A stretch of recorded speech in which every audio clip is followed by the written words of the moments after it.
Padre, te alabamos.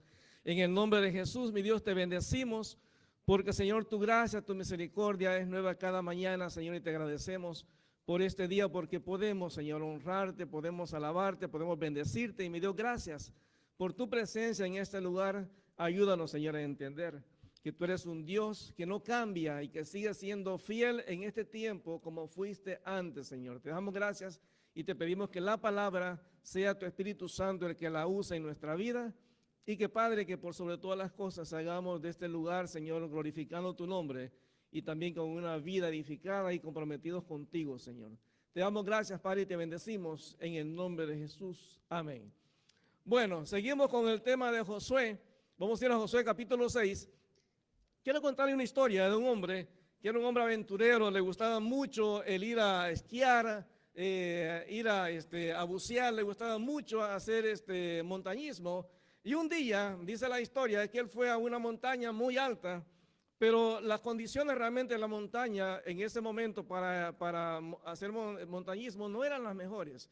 Dice la historia que realmente había mucha neblina, había llovido mucho en esa época, y como que la gente que tenía experiencia en eso trató de convencerlo de que no fuera a escalar porque era peligroso. Pero él sentía realmente que ya tenía tanta capacidad, tanta experiencia, que no iba a pasar nada. Resulta que él se sube a la montaña, pero ya él se dio cuenta que en las faldas de la montaña había mucha neblina. Entonces eso dificultaba un poco la visión. Entonces dice la historia de cuando él va caminando, avanzando en la montaña, se siente cada vez más seguro. Pero, y claro, como era un hombre de experiencia, cada vez que avanzaba unos 10 metros, él ponía un seguro para amarrar el cable que lo tenía él, por cualquier accidente. Pero cuando llegó a la mitad de la montaña, él se desliza y no halló dónde agarrarse, y entonces empiezan a despegar los seguros que él tenía. Pero en un momento, el último seguro aguantó y se quedó colgado. Era tanto el miedo que tenía que de pronto él empezó a orar. Él no creía mucho en Dios. Pero usted sabe, cuando uno está en crisis, toda la gente cree en Dios, hasta los ateos dicen gracias a Dios porque soy ateo. Pero entonces él está ahí orando, diciéndole, Dios, mira, tú sabes todas las cosas que quiero hacer en mi vida. Por favor, sálvame de esta. Porque lo que pasa es que por la neblina, él no podía ver qué tan alto estaba de donde él estaba colgado. Él no podía ver el suelo. Entonces eso no le daba seguridad realmente de qué tan profundo era la caída. Entonces él empezó a orar y decía, Señor, por favor, sálvame de y yo me voy a poner a cuentas contigo. Pero resulta, dice la historia, según la que él cuenta, de que empezó a escuchar una voz que le decía, corta la cuerda, corta la cuerda. Pero claro, él no veía qué tan profundo estaba y él decía, no, eso está muy riesgoso de realmente cortar la cuerda, qué tan profundo estará, no sé realmente. Pero la voz le repetía, corta la cuerda. Entonces al final él decidió en la indecisión no cortar la cuerda, esperando que alguien de alguna manera se acordara que él había hecho ese recorrido y lo fueran a buscar. Cayó la noche y la neblina seguía ahí, entonces no se podía ver qué tan profundo estaba el precipicio. Y dice la historia que él cuenta de que en la mañana cuando lo encontraron estaba casi muerto por el frío, estaba casi congelado por el frío que había pasado toda la noche. Entonces el problema es que cuando llega la gente, él ve, cuando él abre los ojos, ve a la otra persona que lo está ayudando al mismo nivel que él. Y le dice el rescatista, le dice, ¿por qué no cortaste la cuerda? Le dice, porque no se veía lo profundo. Le dice, mira, yo estoy parado en el suelo. Si hubieras cortado la cuerda, no hubieras pasado toda la noche pasando frío acá. Ahora la pregunta para usted y para mí en esta mañana es, ¿cuál es la cuerda que usted y yo tenemos que cortar para que Dios realmente haga un milagro en nuestra vida? Si este hombre hubiera cortado la cuerda, no hubiera habido ningún problema en su vida, no hubiera tenido que pasar frío toda la noche ni arriesgar su vida. ¿Sabe por qué muchas veces Dios no hace milagros en nuestra vida? Porque hay cosas que nos atan. Muchas veces la falta de perdón, muchas veces el querer hacer las cosas como nosotros queremos, muchas veces es querer que Dios haga las cosas como nosotros pensamos que deben de hacerse. Y Josué se enfrenta precisamente con esa crisis cuando llegamos a Josué capítulo 6. Recuérdense, Josué está dentro de la tierra prometida y Dios le ha dado promesas de que todo va a estar bien. Pero dice la palabra aquí en Josué capítulo 6, dice, ahora Jericó estaba cerrada, bien cerrada. Según dicen los historiadores, más o menos los muros de Jericó eran más o menos lo ancho de aquí del templo. De hecho, había gente que vivía en el muro porque era tan ancho que era imposible para un ser humano, para un batallón, para un ejército poder atacar la ciudad de Jericó, porque era imposible, era impenetrable. Entonces, para Josué, al ver eso, él sabía que necesitaba la acción de Dios para poder realmente derrotar a Jericó. Y en el versículo 1 dice que estaba bien cerrada a causa de los hijos de Israel, nadie entraba ni salía, había miedo dentro de Jericó. Mas Jehová dijo a Josué, mira, yo he entregado en tu mano a Jericó y a su rey con sus varones de guerra. Es decir, Dios le da la promesa a Josué de que la victoria va a ser de él. Pero en este momento, Dios le da a Josué por lo menos dos cosas importantes que Josué debe aprender a todo lo largo de su vida. Usted va a dar cuenta que más adelante, cuando Josué deja a un lado una de estas dos cosas que Dios le va a enseñar en este pasaje, siempre hay fracaso. Cada vez que Josué deja a un lado uno de estos principios, las cosas le van mal. Y Josué tiene que ir aprendiendo a lo largo de su vida que las cosas siempre se tienen que hacer a la manera de Dios y en el tiempo de Dios. Entonces la historia nos cuenta que Dios en el versículo 13 en adelante dice que Dios le manda a Josué entonces que haga varias cosas. Número uno, tienen que rodear, en el versículo 3 dice que tienen que rodear la ciudad. Dice los hombres de guerra, yendo alrededor de la ciudad una vez, y esto haréis durante 6 días. Cada día tenían que darle una vuelta a la ciudad, una ciudad muy grande. Los hombres de guerra no podían atacar la ciudad, es más, era imposible que ellos atacaran la ciudad. Tenían, claro, que alejarse un poco del muro, porque los podían atacar desde arriba. Entonces imagínense, la gente de Jericó arriba, viendo al ejército de Israel simplemente dando vuelta. En la segunda cosa que les dice, que tenían que haber 7 sacerdotes que llevarían 7 bocinas de cuernos de carnero delante del arca. O sea, el arca tenía que ir ahí en la presencia de Dios. Número 3, tenían que al 7º día, tenían que dar 7 vueltas a la ciudad y los sacerdotes tocarían las bocinas. Y cuando toquen prolongadamente, o sea, no podían tocar las bocinas un poquito, tenía que ser largo, tendido. Entonces todo el pueblo gritará a gran voz y el muro de la ciudad caerá. Entonces subirá el pueblo, cada uno derecho hacia adelante. Las instrucciones de Dios eran claras. Josué tenía que poner en práctica 2 cosas bien sencillas, pero que son importantes en la vida de cada uno de nosotros. La primera cosa es la fe. Porque hermano, lo que está pasando aquí nunca había pasado antes. Nunca se había caído un muro por gritar. O sea, siempre tenía que haber un ejército con armamento pesado para poder realmente atacar el muro. Pero Dios le está diciendo a Josué, no, tienen que los hombres de guerra ir alrededor del muro una vez durante 6 días. Y el 7º día había que hacerlo 7 veces. No 5, no 6, sino que realmente eran 7 veces. O sea, que Dios daba instrucciones específicas. Ahora Josué era un militar. Josué sabía que tenían la capacidad a lo mejor de atacar Jericó a pesar de que fuera difícil derrotarlo. Entonces Dios en ese proceso de que Josué está pasando con su ejército alrededor de la ciudad, posiblemente enfrentaban la burla. Posiblemente la gente de Jericó se subía en el muro y les decía, hey, atáquenos pues, háganlo. Y a lo mejor eso ponía presión sobre el ejército de Josué. Posiblemente en la misma ejército de Josué pasaba la desesperación. Imagínense esperar 7 días para que el milagro se diera. ¿Por qué Dios no lo hizo el primer día? ¿Por qué no dar solamente 6 vueltas y luego las 7 en el mismo día para que el milagro se hiciera? Bueno, es porque para Dios es el tiempo que Él decide que las cosas van a pasar. Hay gente que se sana inmediatamente con la primera oración y hay gente que nunca se sana.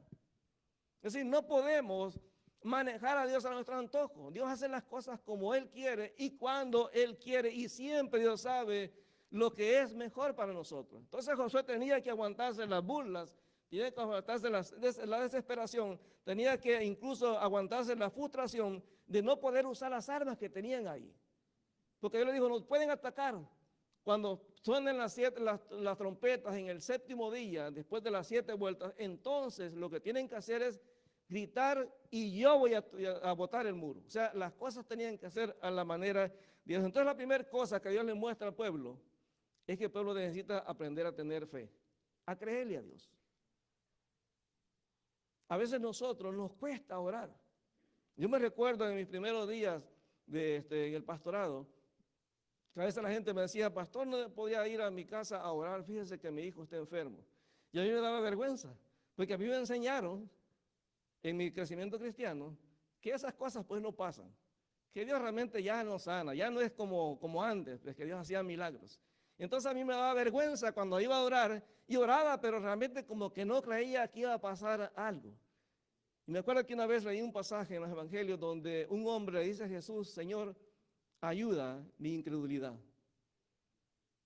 Me acuerdo que fui a la casa de una hermana, su hijo estaba con una fiebre muy alta, le habían dado medicina, no sabían realmente qué tenía, no sabían si era infección o qué, pero tenía una fiebre muy fuerte. Y me acuerdo que fuimos a orar a su casa, el muchacho estaba en el cuarto, y con cierta incredulidad, y no había opción.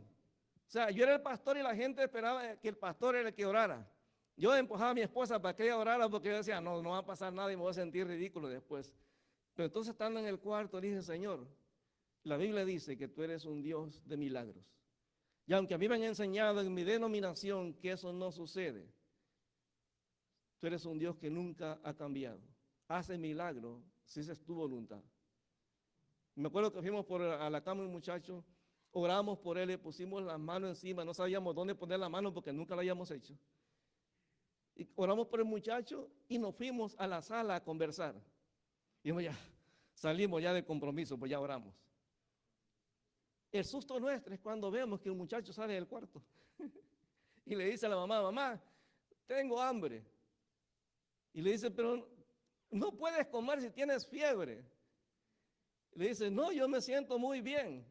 Entonces la mamá corre y le pone la mano en la frente y me voltea a ver, me dice, ya se le quitó la fiebre.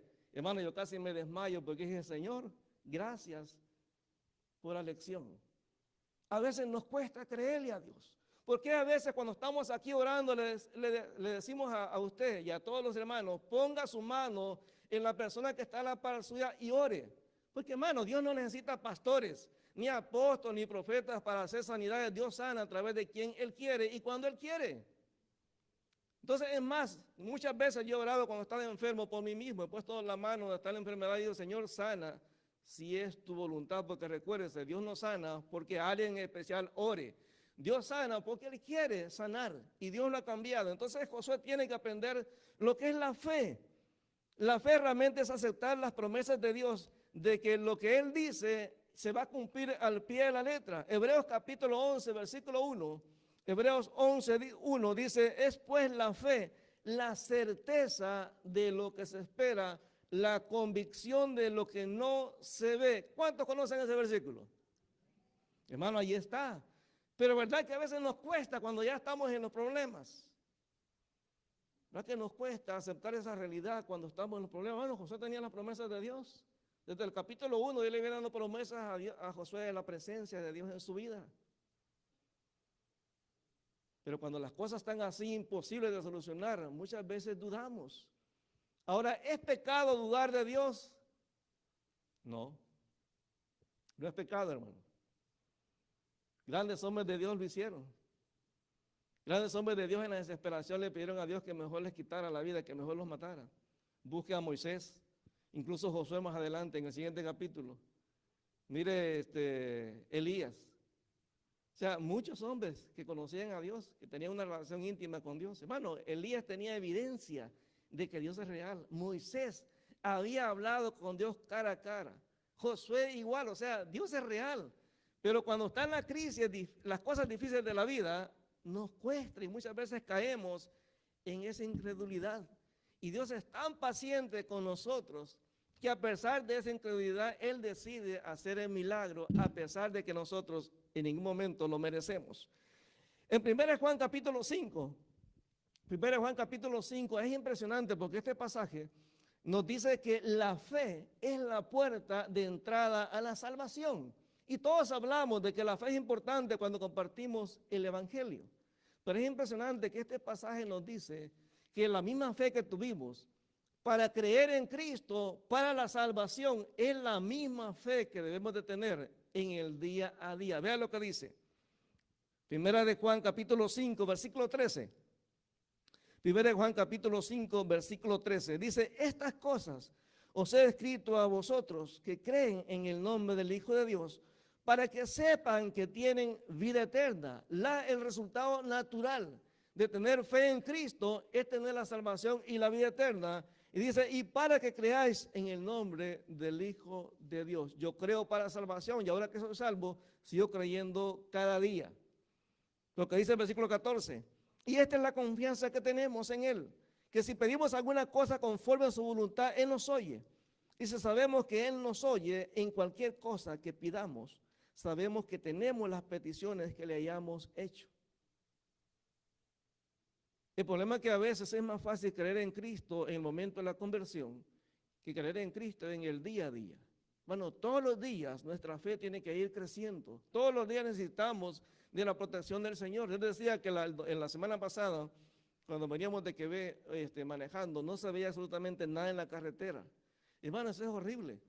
Te sientes imposibilitado porque tú sientes que atrás de ti vienen los camiones, pasan rápido, te bloquean completamente la vista y tú dices, Señor, ayúdame, que el carro realmente no se desvíe, que el camión no se salga de la carretera. Y en ese momento tu vida agarra tanta importancia porque realmente me gustaría llegar a casa y volver a ver a la familia. ¿Se da cuenta? Entonces necesitamos mantener nuestra fe puesta en el Señor todos los días. Necesitamos creer en Él. Ahora, el problema con lo que luchamos los cristianos muchas veces es la incredulidad.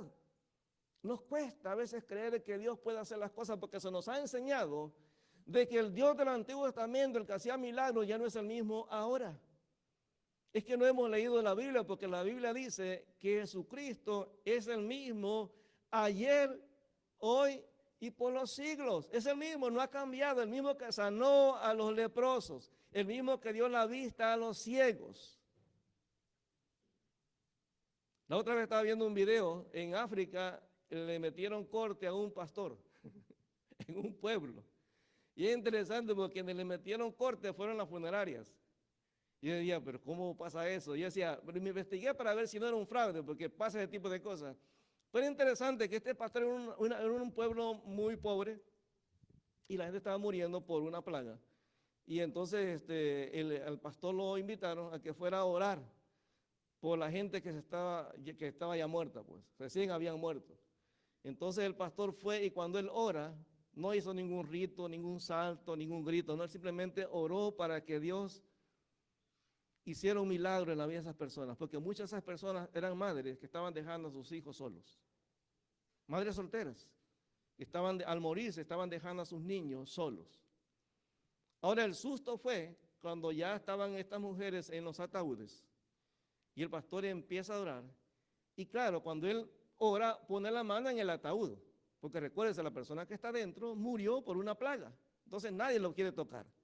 La cosa es que cuando él ora por ese ataúd, empiezan a escuchar que del ataúd empieza a salir un sonido, que alguien está dentro pataleando, tratando de salirse, y nadie quiere abrir porque les da miedo, porque dicen, ¿será un fantasma o qué será? Entonces la funeraria lo demandaron porque les estaba quitando el negocio. ¿Se da cuenta? Yo me recuerdo hace mucho tiempo una hermana aquí en la iglesia nos pidió oración. Mis hermanos, mire, ore porque allá en mi país la situación está crítica. Realmente tenemos un problema con el negocio de mis papás. Por favor, ore por nosotros para que haya más clientes. Y nosotros orando, llorando, llorando. Y un día mi esposa me dice, oye, pero ¿y cuál es el negocio? Digo, pues no sé, nada más dijo que oráramos por el negocio. Yo, bueno. Nos dio la curiosidad. Y entonces le digo, oiga, ¿y cuál es el negocio que su papá y su mamá tienen? Es una funeraria. Bueno, Dios es un Dios de milagros. Dios es un Dios que no ha cambiado. El problema es que a veces a usted y a mí nos cuesta creer, porque se nos ha metido en la mente que Dios dejó de hacer las cosas que hacía antes. A veces es la poca fe, como Tomás. Tomás quería primero ver para creer. Y a veces nosotros decimos, no, Señor, si tú me muestras, entonces yo voy a creer. Y a veces la fe nuestra es débil. Mira lo que es Santiago capítulo 1, versículo 6. Santiago 1, versículo 6. Dice la palabra que la fe es no dudar de la fidelidad de Dios. Santiago 1, 6 dice, pero pida con fe, no dudando, no dudando nada, porque el que duda es semejante a la onda del mar, que es arrastrada por el viento y echada de una parte a otra. No piense pues quien tal haga que recibirá cosa alguna del Señor. El hombre de doble ánimo es constante en todos sus caminos. Hermano, cuando yo me acerco a Dios, tengo que creer que Dios puede hacerlo. Puede ser que para mí sea imposible. Puede ser que para mí sea algo que está fuera de mi alcance. Pero hermano, tenemos un Dios que no tiene límites.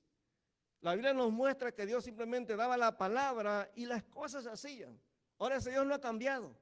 Ahora recuérdese, usted y yo somos hijos de Dios. Como hijos tenemos ese privilegio de poder acercarnos a la presencia de Dios y poder disfrutar de esas cosas que solamente Dios puede hacer. Santiago capítulo 2. Santiago capítulo 2. Una de las cosas importantes en la fe es que a veces la fe se puede poner algo como muy espiritual.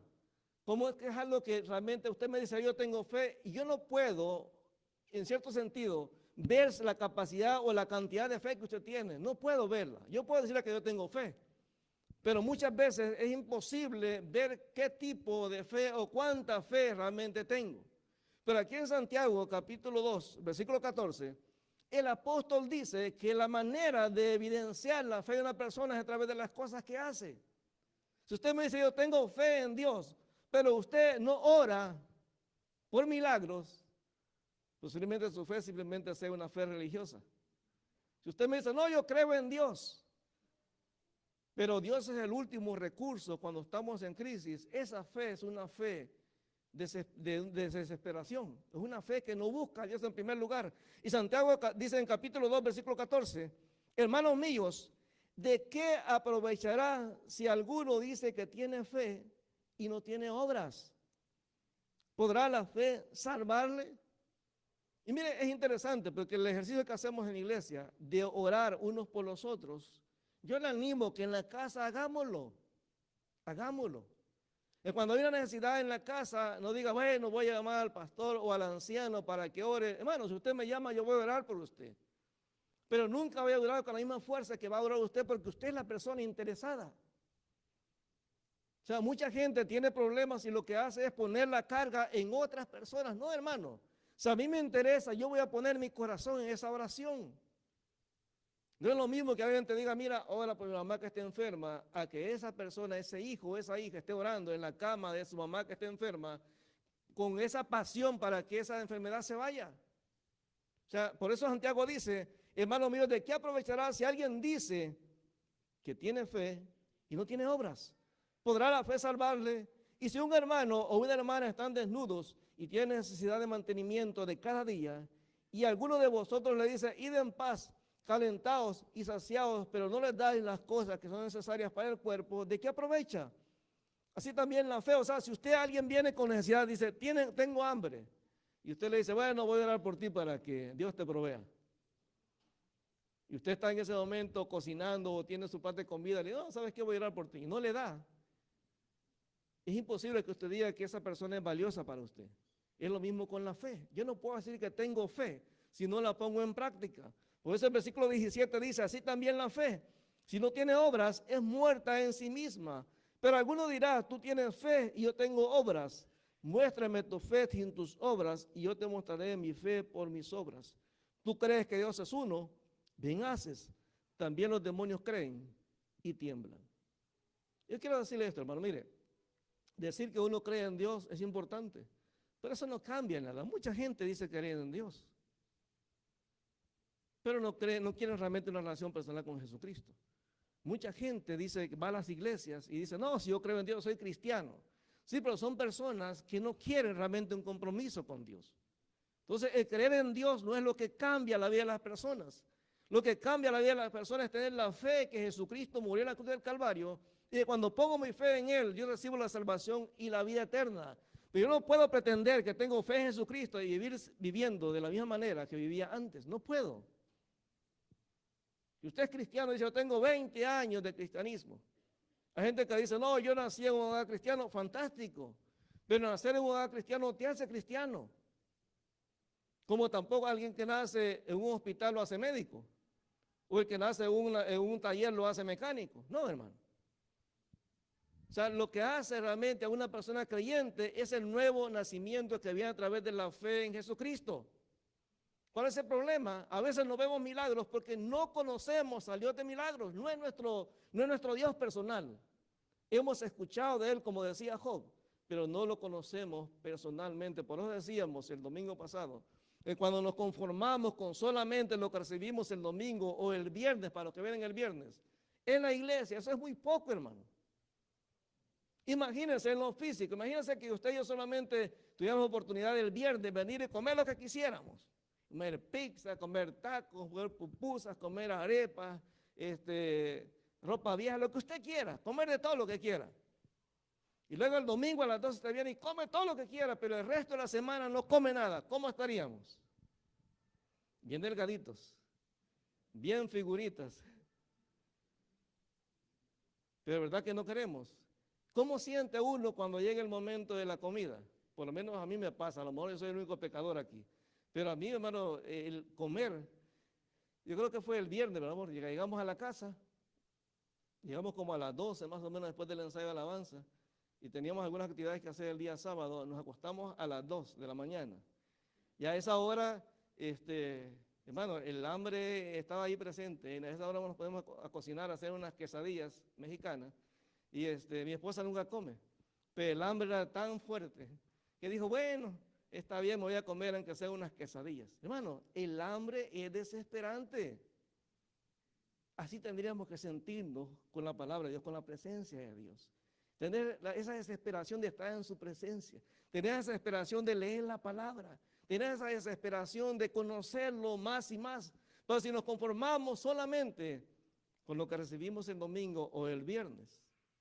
De hecho, le digo, la mayoría de gente no viene el viernes. El viernes el estudio estuvo, hermano, espectacular, excelente. De hecho, la gente no se quería ir. ¿Por qué? Porque estamos aprendiendo. Cuando uno se mete en la palabra, uno no siente el tiempo, hermano. Las 2 horas que se dedica al tiempo del viernes no se sienten, porque realmente, bueno, terminamos porque el grupo de alabanza tenía que ensayar. Pero se siente la necesidad de ir aprendiendo más y más. Así como la comida es tan importante para nosotros, bueno, tendría que ser también la palabra, el pasar en la presencia de Dios. Por eso la palabra nos dice acá que la fe tiene que mostrar a través de lo que hacemos. Si yo creo en Dios, tendría que pasar tiempo en oración con Él. Pero si no oro, significa para mí Dios no es tan importante como debería de hacerlo. Apocalipsis capítulo 3, versículo 15.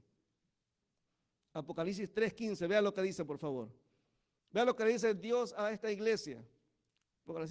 Apocalipsis capítulo 3, versículo 15. Dice, Señor, yo conozco tus obras, que no eres ni frío ni caliente. Ojalá fueses frío o caliente. O sea, lo que yo hago en el día a día demuestra cómo está mi relación con Dios. Lo que yo hago en el día a día demuestra cómo realmente está mi relación con Dios. Cuando Josué recibe las instrucciones de Dios frente a Jericó, Josué tiene que creerle a Dios. No puede haber milagros, no pueden caerse los muros a menos que Josué crea que Dios puede hacer el milagro. Porque recuérdense, ellos podrían haber dicho, no, pero Señor, pues si tú eres tan poderoso, simplemente di la palabra y los muros se van a caer. El problema, hermano, es cuando Dios decide hacer algo en nuestra vida, Él es el que decide los pasos que se van a seguir. Muchas veces, lo que evita que haya a lo mejor un milagro en nuestra vida es simplemente que nosotros no creemos que ese milagro se puede dar. Ahora yo quiero decirle algo, porque hay muchos que usan esto como excusa. Gente que dice, no, es que Dios no te sana porque no tienes fe. Hermano, Dios va mucho más allá de eso. Porque hay textos donde la palabra nos muestra que Dios sanó a pesar de que no hubiese fe, porque la misericordia de Dios, dice la palabra, es nueva cada mañana. Pero lo ideal es que creamos en Dios. Ahora Josué está ahí frente a Jericó, al muro, y Dios lo lleva al segundo principio. Sí, Josué tiene que creer en la palabra de Dios. Pero el creer en la palabra de Dios sin la obediencia no sirve para nada. Porque mucha gente dice, no, yo creo en Dios. Pero cuando Dios me da un mandamiento, ahí realmente ya no me gusta. Entonces Dios le da a Josué y al pueblo indicaciones claras de lo que debe de hacer una vuelta durante 6 días. Una vuelta cada día. Y el 7º día tiene que hacer 7 vueltas. No 6, no 5, no 8, no 7 nada más. Y es un orden que tienen que ir los hombres de guerra, tienen que ir los sacerdotes y el arca. No pueden hacer las cosas diferentes. Bueno, cuando Dios nos da indicaciones en la palabra, Dios espera que sigamos las indicaciones. Posiblemente a usted y a mí nos pase lo mismo. Que cuando nos compramos un mueble o algo, no seguimos las instrucciones. Yo no sé cuántos de ustedes cuando compran una computadora, por ejemplo, se ponen a leer el manual. No, nosotros pensamos que ya sabemos, simplemente la encendemos y ya sabemos computación. Entonces, así queremos hacer con la vida. Queremos seguir viviendo la vida como si, sin seguir las instrucciones que Dios realmente ha dado en su palabra. Ahora, la obediencia a Dios se hace en función de conocer la palabra. Una de las cosas que insistimos, hermano, mire, cuando usted vaya a su casa hoy o durante la semana, yo le animo, por favor, que se tome el tiempo de ir a internet y ver otra vez la predicación. Y vaya a la palabra. Y está ahí con la palabra con tiempo, con su cafecito, con su pedazo de pan, con lo que usted coma. Y empieza a ver la palabra y diga, voy a ver si realmente lo que el pastor dijo está en la Biblia. Porque usted es responsable. ¿Sabe por qué mucha gente cree lo que cree? Porque simplemente dan por entendido que la persona que está al frente, como habla en el nombre de Dios, está diciendo la verdad. Usted es responsable de ir a la palabra y verificar si lo que la palabra dice, lo que uno dice acá está basado en la palabra o no. Porque uno escucha, yo sé que muchos acá escuchan otros predicadores en el internet. Hay que tener mucho cuidado, porque yo escucho predicadores aún reconocidos que dicen cosas que uno dice, pero espérate, ¿dónde sacó eso? En la Biblia no está eso. Pero uno lo cree porque es fulano de tal. Yo les he contado la experiencia de un pastor que fue a una conferencia de pastores y el conferencista es un pastor muy conocido. Y está hablando del tema de la salvación. Pero durante el tema, en la exposición del tema, esta persona, este predicador, nunca tocó la Biblia. Pero él dijo esto: la salvación es como tener dos pescados. Si usted agarra un pescado y lo pone en la refrigeradora, en el congelador, se va a mantener por mucho tiempo. Pero usted agarra el otro pescado y lo pone en la mesa y lo deja ahí, es claro que se va a podrir. Así es la salvación. Si usted peca, pierde la salvación. El problema es que nunca me dio un texto bíblico. Ahora yo le pregunto acá, ¿cuántos de los que están aquí no pecaron en esta semana? Levante la mano. Bueno, según este concepto de este predicador, entonces, hermano, nadie aquí es salvo. Ahora, nunca usó un texto bíblico. Ahora, nadie discutió porque es pues fulano de tal el que lo dijo. Hace mucho tiempo Billy Graham fue criticado, y ustedes saben que Billy Graham es un hombre muy respetado. Pero Billy Graham dijo que los judíos no debían de ser evangelizados, porque ellos ya son el pueblo de Dios y no necesitan conocer a Cristo como su Señor y Salvador. Vaya a la Biblia, Romanos 1. No me avergüenzo del evangelio porque es poder de Dios para salvación al judío primeramente y después al griego. Ah, pero como lo dijo Billy Graham, entonces ya no era importante. No, hermano, lo que dice la palabra.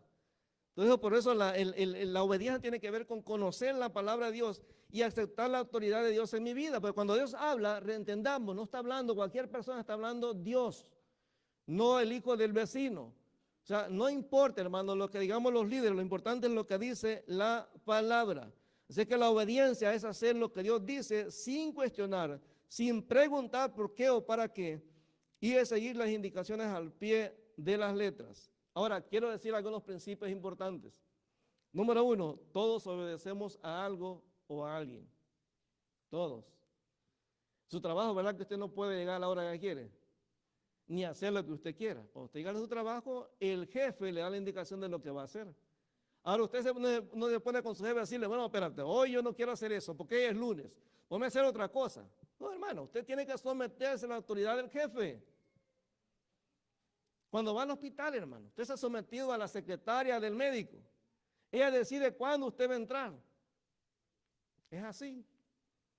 O sea, usted no puede decidir. A la escuela, los chicos no pueden ir y decir al maestro, no quiero que me enseñe eso, enséñame algo diferente. No, está sometido a una autoridad. La obediencia es reconocer la autoridad de Dios en mi vida. Y en Romanos capítulo 6, versículo 16 nos dice que toda aquella persona que se somete a otra persona es esclavo de esa persona.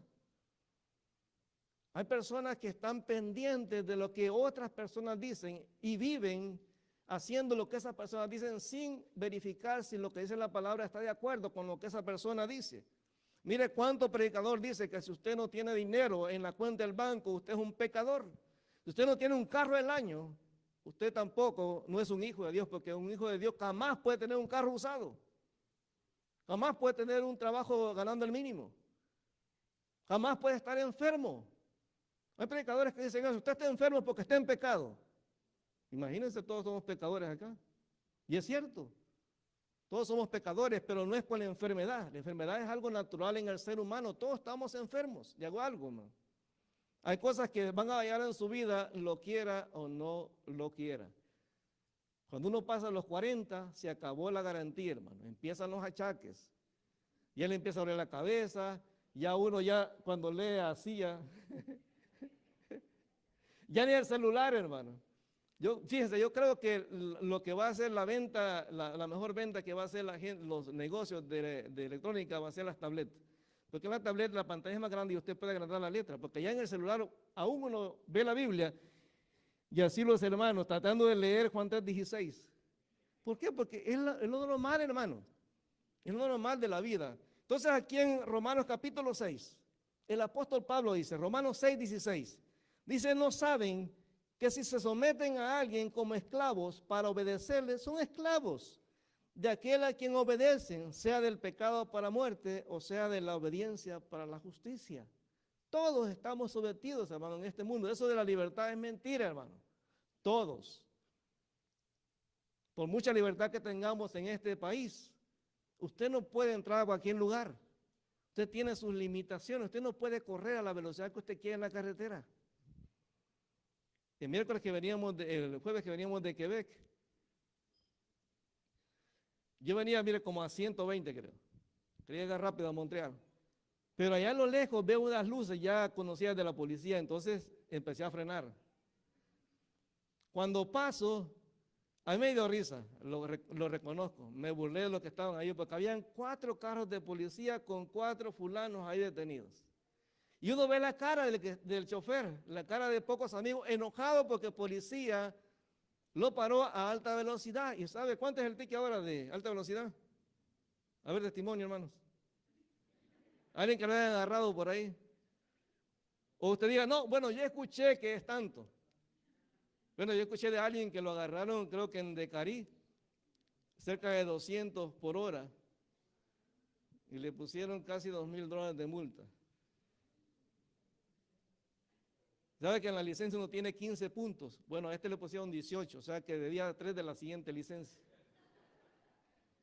O sea, tenemos que estar, ese policía me puede caer mal, pero estoy sometido a esa autoridad. Ahora, ¿por qué yo me puedo someter a un policía y no someterme a Dios? ¿Se da cuenta? Con él tratamos de discutir.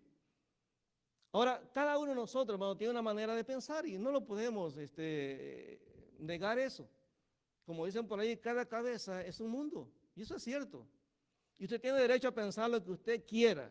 Estamos en un país de libertad, usted puede pensar lo que usted quiera, pero quiero llevarla a este pasaje donde la palabra dice que a pesar de que usted tiene derecho a pensar lo que usted quiera, a pesar de que yo tenga el derecho de pensar lo que yo quiera, Dios quiera que yo me agache la cabeza y le diga, Señor, en este mundo, en mi vida, quien manda, eres tú. Vea con lo que dice, por favor, 2 Corintios capítulo 10.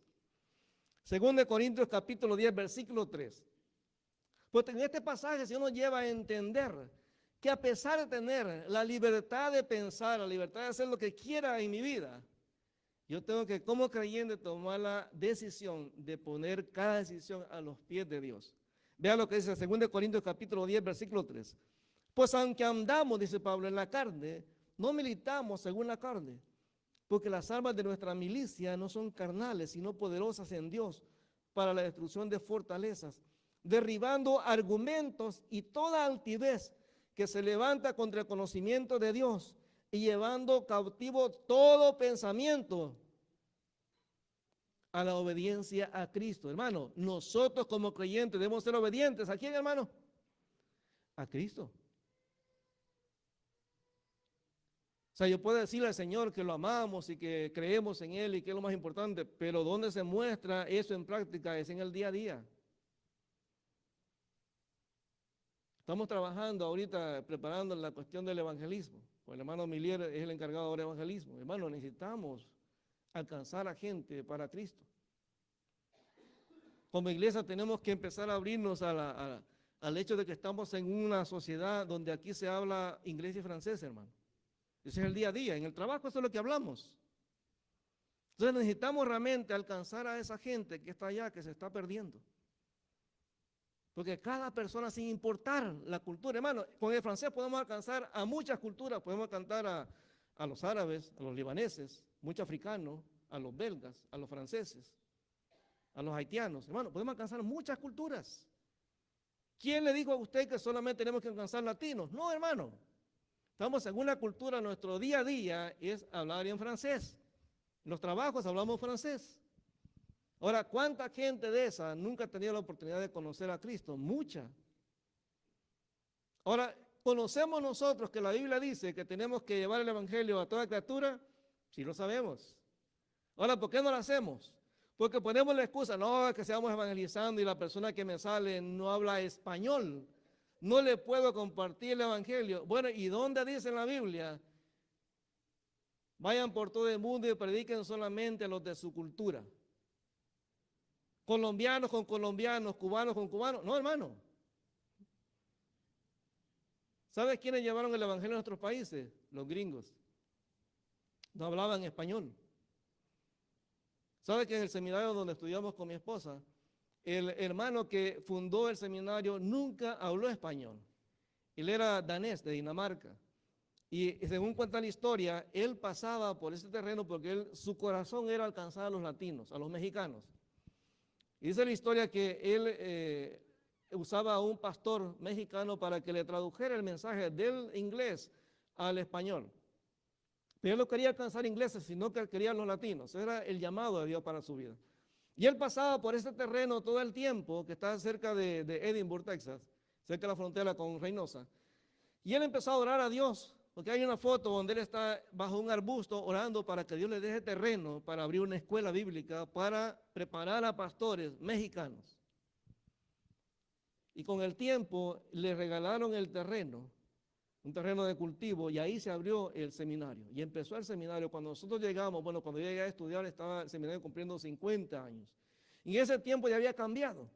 Cuando yo llegué en el 92, el seminario, su eslogan, su meta era preparar latinos para Latinoamérica, pastores latinos para ir a Latinoamérica. Resulta que en el año que yo iba a graduar, el seminario tuvo que cambiar el eslogan para preparar latinos, líderes latinos para el mundo. Porque ya la mayoría de nosotros no íbamos a Latinoamérica. Había un panameño que iba para un país allá por Rusia de misionero. No iba a Latinoamérica. Ahora, él para llegar a ese país tenía que aprender el idioma de ese país. Muchos nos quedamos en la parte norte de América. Entonces, cada persona fue a diferentes lugares, porque hermano, no estamos enfocados en una sola cultura. O sea, necesitamos alcanzar a gente que no conoce a Cristo sin importar la cultura que sea. Otra vez, tenemos derecho a tener nuestra opinión, pero la obediencia exige que pongamos nuestros derechos bajo la autoridad y que reconozcamos la autoridad de Dios en nuestra vida, hermano. Él nos dice que evangelicemos, vamos a evangelizar a cualquier persona, a cualquier persona. Es más, usted dice, bueno, mira, yo no tengo tiempo para ir en otro momento a evangelizar. Los martes y los jueves se puede ir al refugio. Los sábados estamos aquí con las clases de francés. Venga, métase entre los estudiantes, haga amigos y comparte el evangelio. El domingo hay una clase aquí también de 9 a 12. O sea, sí podemos hacerlo. El tercer principio que la Biblia nos enseña es que la obediencia tiene que ser por amor. Porque hermano, no hay peor cosa que hacer las cosas a la fuerza. Dios quiere que yo lo haga porque realmente lo amo. Porque realmente entiendo que lo que Él me está pidiendo es lo mejor para mi vida. En Juan capítulo 14, versículo 15, el Señor le dice a la iglesia, si me aman, guarden mis mandamientos. Yo le puedo decir a Dios que lo amo. Pero si no guardo su palabra, eso que estoy diciendo es mentira. Y muchas veces Dios le reclamó al pueblo judío por eso. Mire, uno de los pasajes que a mí me impresiona es Isaías capítulo 1. Porque en ese pasaje Dios es ofensivo realmente contra el pueblo judío. Porque ya en esa época de Isaías ya conocían el concepto de que Sodoma y Gomorra eran dos sociedades que eran paganas, eran alejadas de Dios, eran sociedades que habían sido destruidas por causa de su pecado. En Isaías capítulo 1, Dios le reclama al pueblo y usa precisamente el término de Sodoma y Gomorra para referirse a Israel. Le dice: ustedes, hijos, el pueblo de Sodoma y Gomorra, está hablándole a Israel, al pueblo de Dios. Dice: estoy cansado de los días de reposo, estoy cansado de los sacrificios, estoy cansado de las fiestas. Me molesta, dice, las ofrendas que hacen. Y al final dice: Señor, venid a mí, todo lo que venid y estemos a cuenta. Si vuestros pecados fueren como la grana, como la nieve, serán emblanquecidos. Sí, hacían los sacrificios, sí iban a la iglesia, sí ofrendaban, sí servían, pero su vida estaba mal con Dios. ¿De qué sirve? Simplemente religiosidad. A veces hay gente que ha cambiado simplemente la iglesia católica a la iglesia evangélica, pero sigue exactamente siendo el mismo católico por dentro. Exactamente lo mismo. No ha cambiado absolutamente nada en su vida. Juan capítulo 15, versículo 10. Juan 15, versículo 10 dice: si guardáis mis mandamientos, permaneceréis en mi amor, así como yo he guardado los mandamientos de mi Padre y permanezco en su amor. Juan 15, 14, ustedes son mis amigos si hacen lo que yo les mando, no lo que nosotros queremos, hermano. Ahora, todos nosotros queremos bendición en nuestra vida. Y sabe que el único requisito realmente para la bendición es la obediencia. Usted va a Deuteronomio capítulo 27 y capítulo 28, Dios dice: yo he puesto delante de ti la vida y la muerte, el bien y el mal. Si me obedeces, te bendigo; si me desobedeces, te castigo. Y el principio sigue siendo exactamente el mismo hoy, en este tiempo. En Juan capítulo 15, versículo 7 dice: si permanecéis en mí y mis palabras permanecen en ustedes, pidan todo lo que quieran y será hecho. ¿Cuál es el requisito? La obediencia. La obediencia. La obediencia es algo, hermano, que se aprende. Usted no puede ir a la tienda y decir: bueno, voy a comprar $1 de obediencia. No se puede. Usted dice: bueno, hoy voy a leer la Biblia para saber qué es lo que es la obediencia. No, hermano, la obediencia es algo que se aprende en la vida diaria. De hecho, el mismo Señor Jesús, aún siendo el Hijo de Dios, dice la Biblia que el método que Dios usó para enseñarle a Jesús la obediencia fue el dolor. Y muchas veces Dios tiene que usar el dolor en nuestra vida para que entendamos que lo que Dios quiere que hagamos es lo mejor. Vea lo que dice Hebreos capítulo 5, versículo 7. Hebreos 5, 7.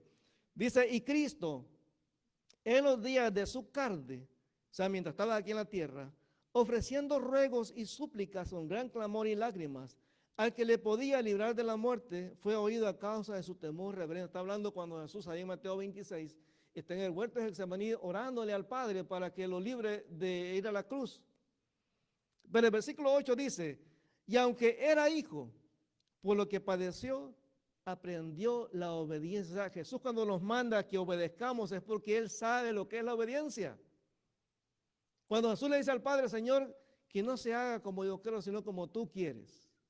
Mano, eso hay que tener mucho valor para decirlo. Porque muchas veces Dios te va a ordenar para que haga un milagro en tu vida, para sanarte la herida que tienes, cortar una relación. Muchas veces te va a ordenar que cambies algunos aspectos en tu vida, que dejes alguna práctica en tu vida. Y en ese momento es difícil decirle: Señor, está bien, voy a hacer lo que tú dices, a pesar de que no lo entiendo. Esa es la obediencia.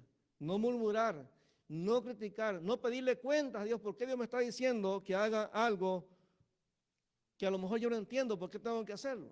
El problema es que nosotros, y no sé cuál de estos tipos de obediencia usted tendrá en su vida, pero hay varios tipos de obediencia. Y no le voy a pedir que levante la mano porque usted me diga: ese es mi tipo de obediencia, yo me identifico con eso. No, no levante la mano. Pero el primer tipo de obediencia es lo que yo llamo la obediencia de buffet.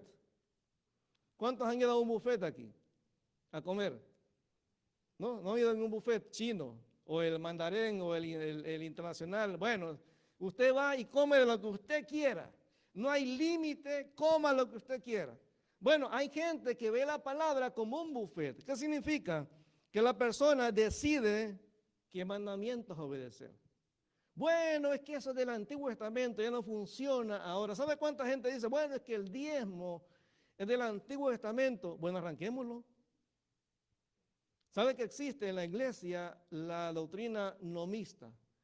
La doctrina nomista es aquellos que dicen que la iglesia nada más tiene que estar sometida al Nuevo Testamento. El Antiguo ya no funciona para nosotros. Bueno, quitémoslo. Ah, pero es que el Antiguo Testamento está en el Salmo 23. Y eso sí me gusta.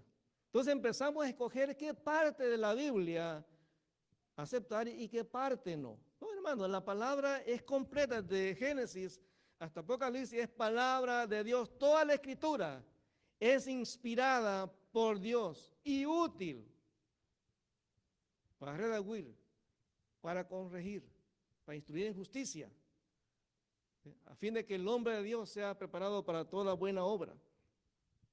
En 1 Samuel 15, déjenme contárselo. En 1 Samuel 15, Dios le había mandado a Saúl que fuera e hiciera una destrucción, destruyera a un pueblo enemigo. En el versículo 3, se lo voy a leer. Dice, ve pues y hiere a Amalek y destruye todo lo que tiene, y no te apiades de él, mata a hombres, mujeres, niños y aún los de pecho, vacas, ovejas, camellos y asnos. Yo sé que usted podrá discutir, bueno, pero es que eso es antiético. Hermano, mire, en ese tiempo la eliminación de un pueblo a veces era la única forma de eliminar que ese pueblo dejara de hacer daño a otras naciones. Porque yo sé que usted dice, bueno, pero habían niños. Sí, hermano, pero es que la maldad era así. El niño aprendía la maldad. ¿Cómo aprenden nuestros hijos a ser malos? Bueno, viendo. Hace tiempo yo vi un video que me impactó porque presentaba varias situaciones. Hay una escena donde está un hombre gritándole a la esposa está en el suelo, así con cara de miedo. Y lo impresionante es que mientras él está gritando, a la par de él está su niño como de 5 años, gritando también a la mamá. Porque el niño sigue el ejemplo de papá. Pero luego está otro hombre, está en una lavandería, esa dry clean, donde uno hace el lavado en seco, y está gritándole al empleado, que es un chino, le está gritando, le dice, inmigrante, sucio, vuélvete a tu país. Y el niño le dice exactamente lo mismo al chino, le dice, vete, inmigrante, sucio, inútil, vete a tu país, lo mismo. Porque está copiando. Pero en la otra escena hay una mamá metiéndose droga en las venas. Y a la par de ella está la niña de 5 años también metiéndose droga. Porque ¿sabe qué? El niño copia lo que el papá hace. Yo no puedo, hermano, escoger qué parte de la Biblia voy a obedecer y qué no. La Biblia es palabra de Dios completa. Yo no puedo decir, Señor, eso me gusta, eso no. No funciona, hermano. Entonces, cuando va Saúl a ese lugar, es interesante que Saúl, él sabe las instrucciones de Dios claras. Pero en el versículo 7, dice que Saúl derrotó a los amalecitas, o sea, tuvo éxito, desde Ávila hasta llegar a Shur, que está al oriente de Egipto, y tomó vivo a Agab, rey de Amalek, pero a todo el pueblo mató a filo de espada. Y Saúl y el pueblo perdonaron a Agab, y lo mejor de las ovejas, y del ganado mayor, de los animales engordados, de los carneros y de todo lo bueno, y no lo quisieron destruir, mas todo lo que era vil y despreciable lo destruyeron. Hermano, la orden de Dios fue clara, todo había que ser destruido. Pero Saúl y el pueblo deciden, bueno, no tiene nada de malo guardar los animales gordos para ofrecérselos a Jehová. Hermano, Dios no quería sacrificio, quería obediencia. O sea, si para nosotros, hermano, el hecho de venir al templo, dar la ofrenda, el servir, eso va a bloquear el hecho de entender que para Dios lo más importante es la obediencia, que eso se vuelve entonces un conflicto. En el versículo 20, Saúl respondió a Samuel, antes bien he obedecido la voz de Jehová y fui a la misión que Jehová me envió y he traído a Agab, rey de Amalek, y he destruido a los amalecitas. Mas el pueblo tomó el botín, ovejas y vacas, las primicias del anatema para ofrecer sacrificios a Jehová tu Dios en Gilgal. Hermano, Dios nunca le mandó a Saúl que hiciera sacrificios. Dios fue claro en las indicaciones. Bueno, cuando Dios me dice algo en la palabra, Yo tengo que hacer las cosas como la palabra dice. No como yo pienso que tienen que hacerse. Yo no puedo escoger, no tengo el derecho de escoger qué parte de la palabra voy a obedecer y qué parte no. Entonces, vea lo que dice Samuel en el versículo 22. Esa es la pregunta.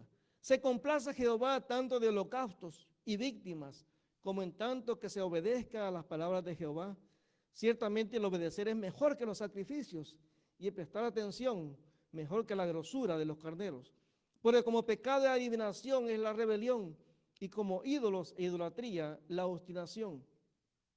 Por cuanto tú desechaste la palabra de Jehová, Él también te ha desechado para que no seas rey. No puedes escoger, hermano, qué parte voy a obedecer y qué parte no. La palabra de Dios se obedece de una manera completa. Ahora, un segundo tipo de obediencia es lo que he llamado yo la obediencia condicional o de negocio.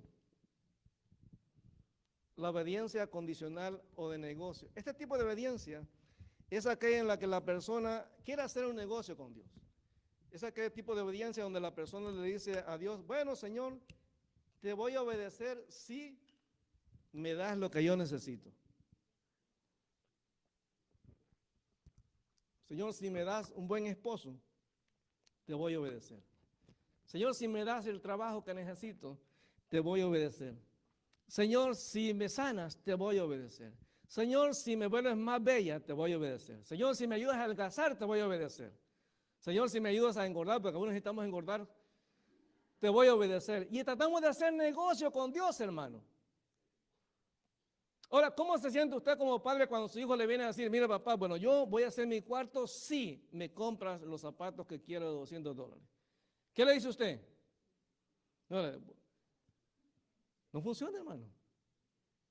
No funciona. Pero usted y yo queremos negociar con Dios. Le queremos decir, bueno, Señor, mira, voy a servirte, pero si tú me das esto. Te voy a dar la ofrenda si tú me das esto. Hermano, con Dios no se negocia. La obediencia tiene que ser completa y sin condiciones. O sea que si usted es de los que negocia con Dios para que Él le dé lo que usted está pidiendo, está mal, hermano. Dios no es un negociante. Él es el Señor. ¿Ve que usted no va a su negocio y le dice a la empresa donde usted trabaja y le dice al jefe, bueno, voy a trabajar hoy las 8 horas que tú quieres, sí. A la hora del lonche tú me traes un filet mignon. Si no, no trabajo. Bueno, lo van a votar. Lo van a votar. O verdad, cuando lo pare el policía por exceso de velocidad, usted no le dice al policía, bueno, mira, vamos a negociar, ok. Mira, yo te prometo que a partir de ahora ya no voy a correr, déjame ir, tranquilo, no hay problema. O usted le dice, mira, yo soy latino.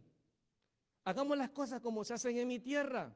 Mira, te voy a dar 50 pesos, ahí está. Vete, tranquilo, voy a echarte una Coca-Cola, voy a comer a McDonald's, no hay problema. Y usted negocia con el policía, ¿qué le va a pasar? Lo va a arrestar, hermano. Ahora, ¿cómo queremos negociar con Dios cuando Él tiene todo derecho, toda autoridad sobre nuestra vida? No se puede. Usted me dice, no, yo soy obediente a Dios, pero obediencia que negocia. O lo que se llama la obediencia presencial. Te obedezco solo cuando estás presente, Señor. Y usted mira, pero hermano, si Dios está todo el tiempo presente, hermano, nosotros como cristianos nos autoconvencemos de que hay cosas que podemos hacer sin que Dios se dé cuenta. Y usted mira, no, hermano, ¿cómo? Sí, hermano. Ahora dígame, ¿por qué pecó David entonces? David era un hombre conforme al corazón de Dios. Pero David cuando vio a Betsabé no dijo, wow, Dios me está viendo acá. No, hermano, es más, David iba al templo sin pensar que Dios ya sabía. David estaba convencido de que Dios no sabía lo que había pasado. Y aquí en el libro de Ezequiel hay un pasaje, mira Ezequiel capítulo 8. Pues en este pasaje es impresionante porque el liderazgo del pueblo judío estaba en el templo haciendo idolatría. Y es interesante porque la idolatría que hacían ellos en el templo, el fundamento de todo lo que estaban haciendo era que ellos estaban convencidos de que Dios no los veía. Vea lo que dice ahí. Ezequiel capítulo 8, versículo 9. Dice, me dijo luego, entra y ve las maldadas abominaciones que estos, está hablando del liderazgo de los ancianos, hacen allí, está hablando dentro del templo. Entré pues y miré, y aquí toda forma de reptiles y bestias abominables y todos los ídolos de la casa de Israel que estaban pintados en la pared por todo alrededor. Y delante de ellos estaban 70 varones de los ancianos de la casa de Israel, y Jaazanías, hijo de Safán, en medio de ellos, cada uno con un incensario con su mano, y subía una nube espesa de incienso. Y me dijo el Señor, mira lo que dice el Señor al profeta Ezequiel: hijo de hombre, ¿has visto las cosas que los ancianos de la casa de Israel hacen en tinieblas? Hermano, estamos hablando del liderazgo espiritual del pueblo. Conocían la palabra. Cada uno en sus cámaras pintadas de imágenes, porque dicen ellos: no nos ve Jehová. Jehová ha abandonado la tierra. Estaban convencidos de que Dios no se daba cuenta de lo que estaba pasando. Somos realistas. Usted y yo no somos lo mismo en público que en privado. Nos convencemos que así como la gente no nos puede ver, Dios tampoco nos ve. Entonces queremos negociar con Dios cuando estamos en el templo. Señor, mira, como yo sé que tú estás aquí, Señor, mira, me voy a portar bien. Bueno, como Milier. Milier anda bien portado hoy. ¿Por qué anda Milier bien portado hoy? Porque está la suegra, hermano. ¿Se da cuenta? Entonces es interesante que a veces nosotros pensamos, bueno, Dios no se da cuenta. Hermano, no, hermano, en todo lugar donde estemos, ahí está Dios. Pues a veces tratamos de obedecer a Dios solamente cuando estamos nosotros conscientes de que Dios está ahí. No, hermano, Dios está presente en todo lugar. También está la obediencia sentimental. Bueno, voy a hacer lo que Dios dice porque es que lo siento en mi corazón. Siento paz, ya digo, Milier. Siento paz en mi corazón, entonces voy a obedecer a Dios. No, hermano, no funciona así. Te obedezco cuando me siento bien, cuando siento paz en mi corazón. Hermano, Jeremías 13:10 dice: este pueblo, dice Dios, que no quiere oír mis palabras, que anda en las imaginaciones de su corazón y que van en pos de dioses ajenos para servirles y para postrarse ante ellos, vendrá a ser como este cinto que para ninguna cosa es bueno. Yo no puedo funcionar, hermano, dependiendo cómo me siento. Hoy me siento contento, comprometido, hoy voy a obedecer a Dios. Hoy me siento mal, deprimido, bueno, no importa lo que Dios diga. No, hermano, no funciona así. Los sentimientos no funcionan. Jeremías 17:9. Engañoso es el corazón más que todas las cosas y perverso, ¿quién lo conocerá? Imagínense que nosotros, nuestras relaciones sentimentales, usted y su esposa, o yo y mi esposa, imagínate que de pronto un lunes me levanto y le digo: mi amor, hoy no me siento como amarte, porque hoy es lunes. Y dicen por ahí que el lunes ni las gallinas ponen. No, hermano, el estado de ánimo no debería cambiar nuestra confianza en Dios, nuestra obediencia a Dios. Yo puedo estar en la mayor depresión y Dios está ahí, hermano. Es lo que le dice la Biblia, que Dios habita con el quebrantado de corazón. Dios no se espanta cuando andamos mal. Dios no se aleja de nosotros, no deja de ser nuestro Padre cuando andamos aún en pecado. Él sigue siendo Padre y como Padre aplica la disciplina en nuestra vida, pero nunca se aleja de nosotros. Entonces no podemos vivir tratando de hacer una obediencia en función de cómo nos sentimos en este momento. El quinto tipo de obediencia es la obediencia religiosa. Es la obediencia que está basada en cumplir ciertos ritos o costumbres. Yo obedezco a Dios porque voy al templo.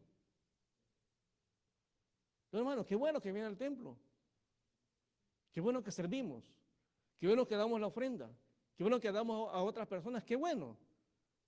Pero la obediencia a Dios va mucho más allá que eso. Porque puede ser que en esta mañana Dios te esté diciendo: ¿sabes qué? Tienes que perdonar a fulano de tal. Bueno, la obediencia se muestra ahí. Sí, Señor, voy a obedecerte. Voy a perdonar aunque esa persona no se lo merece, aunque yo no quiero. Pero como tú lo mandas, lo voy a hacer. Entonces no podemos vivir en la obediencia religiosa. En Isaías capítulo 29, versículo 13. Isaías 29:13. Dice pues el Señor: porque este pueblo se acerca a mí con su boca y con sus labios me honra. Todo era ficticio, pero su corazón está lejos de mí. Y su temor de mí no es más que un mandamiento de hombres que les ha sido enseñado. Es impresionante, pero en el pueblo cristiano hay un montón de normas que no están en la Biblia. Y la gente se preocupa tanto por obedecer esos mandamientos que realmente no son cosas que están en la palabra. Por ejemplo, hay gente que piensa que un creyente mujer que se pone pantalones perdió la salvación. Y hay gente que vive en función de eso. Piensa que están obedeciendo a Dios por no ponerse pantalones. Hay iglesias que enseñan que si en el templo hay instrumentos, eso es satánico. Yo recuerdo un pastor que decía que cuando usted aplaudía, eso es satánico, eso es mundo, eso es mundanal. Aplaudir, eso no es bíblico. La batería, instrumento del diablo. Había un pastor que decía que la televisión era la caja del diablo. Y a los años puso un programa de televisión también él. Y la gente no quería tener televisión porque decían, no, esa es la caja del diablo. Entonces empezamos a hacer cosas de una manera religiosa, porque alguien lo dijo. No te maquilles porque eso es del diablo. ¿Sabe que hay gente que no va al cine? Y posiblemente usted sea esa persona que diga, no, yo no voy al cine porque eso es del diablo. Bueno, vaya al cine, no, está bien. Ah, pero después cuando la película sale en Netflix, ahí la ve. Ahora hay cosas que yo entiendo, hermano, hay cosas que por lo menos yo, de una manera personal, yo no veo películas de terror. No veo, por ejemplo, Harry Potter, no lo veo. Usted puede verlo, es su cosa. Pero hemos visto en la experiencia de personas que han tenido problemas espirituales por ese tipo de películas. Porque en esas películas hay mucho satanismo, hermano. Ahora en las caricaturas, en todas caricaturas salen brujas. Hay que tener mucho cuidado con lo que ven nuestros niños. Porque entonces ven las cosas satánicas como algo normal. Ya no es para Halloween, no, es todo el tiempo, hermano. Pero a veces hacemos cosas, no veas tal cosa porque eso es del diablo. Y entonces usted lo cree aunque la Biblia no lo diga. ¿Se da cuenta? Entonces tenemos que entender que la obediencia a Dios es en función de lo que la palabra dice. Y vean lo que dice Mateo capítulo 7. Mateo 7, versículo 21. Mateo 7, 21. En este pasaje el Señor Jesús nos ayuda a entender que la obediencia a Jesús es práctica y es completa. No es del diente al labio. Dice Mateo 7, 21. No todo el que me dice, Señor, Señor, entrará en el reino de los cielos, sino el que hace la voluntad de mi Padre que está en los cielos. Muchos me dirán en aquel día, Señor, Señor, ¿no profetizamos en tu nombre y en tu nombre echamos fuera demonios y en tu nombre hicimos muchos milagros? Y entonces les declararé, nunca les conocí, apártense de mí, hacedores de maldad. Versículo 24, cualquiera pues que me oye estas palabras y las hace, le compararé a un hombre prudente, sabio, que edificó su casa sobre la roca. Descendió la lluvia y vinieron ríos y soplaron vientos y golpearon contra aquella casa y no cayó porque estaba fundada sobre la roca. Pero cualquiera que me oye estas palabras y no las hace, le compararé a un hombre insensato, necio, que edificó su casa sobre la arena. Descendió lluvia y vinieron ríos y soplaron vientos y dieron con ímpetu, con fuerza, contra aquella casa y cayó y fue grande su ruina. Hermano, el decir que yo obedezco a Dios puede tener importancia, pero Dios quiere práctica, no palabras. La pregunta es, hermano, en su situación del día de hoy, ¿hasta dónde está dispuesto usted a llegar para honrar a Dios a través de la obediencia? ¿Qué cosas tendremos que dejar para mostrarle a Dios que realmente estamos dispuestos a obedecerle? ¿Qué decisiones tendremos que tomar para mostrarle a Dios que estamos dispuestos a obedecerle? ¿Qué cosas tenemos que incluso cortar para hacer lo que Dios quiere que hagamos? Cada persona tiene que tomar una decisión, hermano. Dios dice, no me interesa que digas que eres obediente, me interesa que me lo demuestres. Porque las palabras, como dicen por ahí, se las lleva el viento.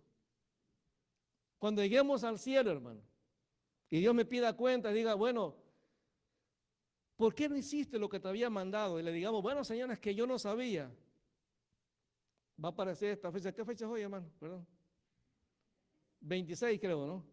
26 de febrero del 2023, ¿verdad? Ya se me va la cosa. Mira, hermano, Dios nos ama tanto que quiere que realmente nuestra vida sea próspera, bendecida. Pero el único requisito para la bendición es la obediencia. ¿Sabe por qué cantamos? No cantamos porque queremos que usted se sienta bien, cantamos porque Dios dice en la palabra que Él habita en la alabanza de su pueblo. Usted puede tener su manera de alabar a Dios, pero la Biblia dice que aplaudamos a Dios, que demos gritos de júbilo. Eso es lo que la Biblia dice, hermano. Usted mira, no, pero es que eso es muy escandaloso. Hermano, la Biblia lo dice. Todo lo que respira, alabe a Jehová con címbalos resonantes, con gritos de júbilo. Hermano, el Señor quiere todo. Yo no quiero que usted diga, no, pero es que yo soy bautista. Bueno, hermano, ¿y cuáles son las formas en que adora un bautista, hermano? Siempre le digo a la gente, yo no soy bautista, yo soy cristiano. Porque en el cielo no van a haber bautistas, van a haber hijos de Dios. No importa la denominación que sea. Entonces tenemos que entender que Dios lo que está buscando es una vida completa, entregada solamente a Él. Lo que dice en la Biblia, eso es lo que hacemos. ¿Por qué compartimos el Evangelio? Bueno, porque la Biblia dice que tenemos que compartir el Evangelio. ¿Por qué damos la ofrenda? Porque Dios dice que ofrendemos.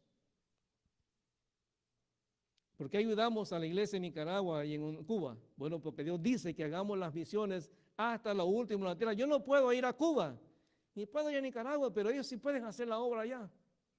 Y cada persona que se va convirtiendo allá es parte de nuestro éxito. Nuestra recompensa, Señor, gracias por cada persona que se convierte allá. Porque yo no puedo estar allá, pero ellos sí. Cada niño, cada anciano que se convierte es parte de lo que Dios quiere que hagamos para su honra y su gloria. Dios no nos trajo aquí, hermano, para hacer plata. Dios nos trajo aquí a este país para usarnos para su honra y su gloria. La pregunta es, hermano, entonces, fe y obediencia. ¿Dónde estamos si nos medimos nosotros de una manera personal? Recuérdese, es personal. O sea, yo no quiero que usted piense decir, bueno, yo veo a mi esposo, no está tan bien él, realmente estará como en un 3. Oh, hermano, la palabra dice, ella misma dice que la palabra es como un espejo donde yo me puedo ver.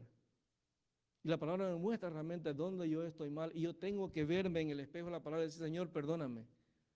Esta es la decisión que yo voy a tomar en este día. Voy a arreglar las cosas que tengo que arreglar porque tú, Señor, tu palabra es para mí.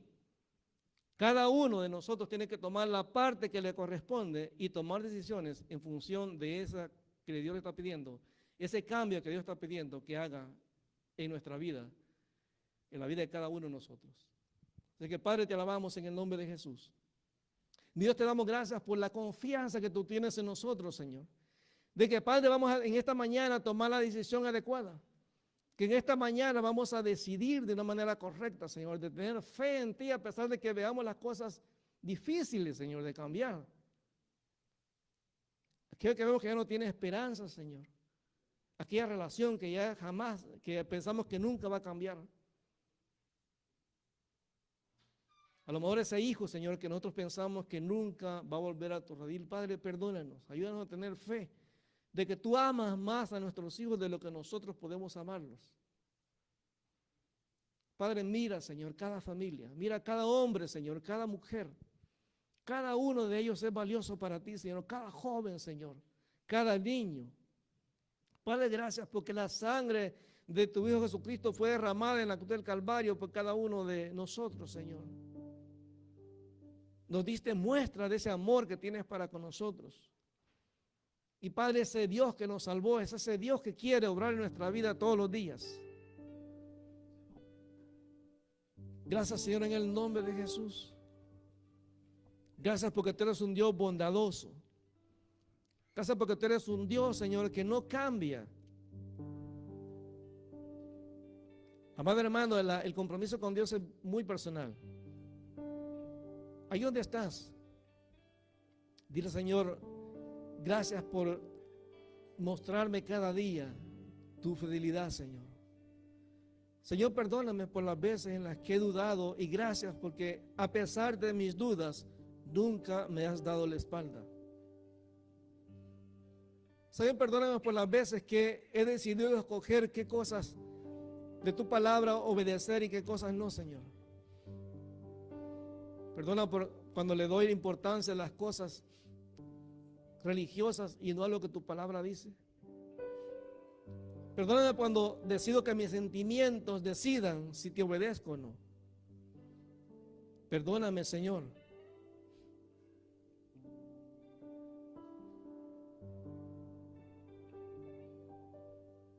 Señor, cada situación en nuestra vida, Señor, queremos mantener nuestros ojos en Jesús, el autor y consumador de la fe. Gracias, Señor, en el nombre de Jesús. Gracias, Señor, en el nombre de Jesús. Gracias, Señor, en el nombre de Jesús. Gracias, Señor, en el nombre de Jesús. Gracias, Señor, por tu presencia en este lugar. Yo te pido que tú abraces a cada hombre en este lugar, Señor. Ayúdanos a entender, Señor, que tú nos has levantado, nos has establecido, Señor, como cabezas del hogar, como hombres en esta congregación, Señor, para ser modelos para tu pueblo, Señor. Gracias por cada mujer, porque cada mujer es sumamente valiosa para ti, Señor. Tan valiosa como la niña en tus ojos, Señor. Gracias por los planes que tú tienes para ellas, Señor. Padre, bendícelas. Que cada una de ellas en este día se pueda sentir amadas por ti. Que tu Espíritu Santo, Señor, las abrace. Les ayuda a entender, Señor, lo valiosas que son para ti. Que puedan poner atención a lo que tú dices en tu palabra y no a lo que el mundo dice de ellas, Señor. Bendice a cada joven, Señor, porque cada uno de ellos es valioso para ti, Señor.